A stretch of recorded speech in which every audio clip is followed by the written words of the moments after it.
Salut les CM1, on a la séquence 68 et aujourd'hui on travaille sur un parallélogramme particulier, le losange. Allez, on commence par l'activité de découverte. Parmi toutes ces figures, une seule n'est pas un parallélogramme. Laquelle ? Je te rappelle qu'un parallélogramme c'est une figure dont tous les côtés opposés sont parallèles, dont les côtés opposés ont la même longueur, dont les angles opposés ont la même valeur et dont les diagonales se coupent en leur milieu. Fais la liste des parallélogrammes qui ont deux côtés de longueur différente et ensuite on cherchera les parallélogrammes qui ont quatre côtés de même longueur et on se posera la question de savoir comment on appelle ces figures, même si, au vu du titre de la leçon, on s'en doute un peu. Allez, je te laisse réfléchir, on se retrouve tout de suite après la pause.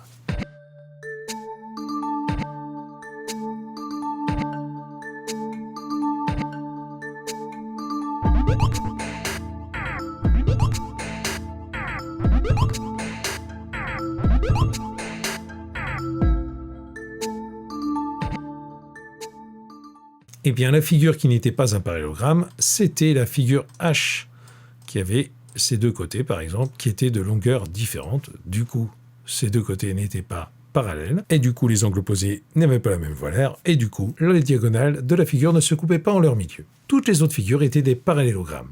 Il y avait des parallélogrammes qui avaient des côtés de longueur différentes, B, C, E et F.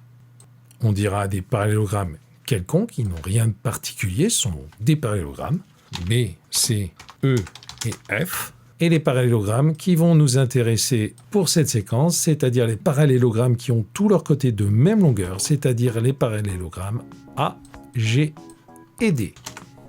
Et ces parallélogrammes, tu as deviné, ce sont des losanges, et on en parle tout de suite dans la leçon.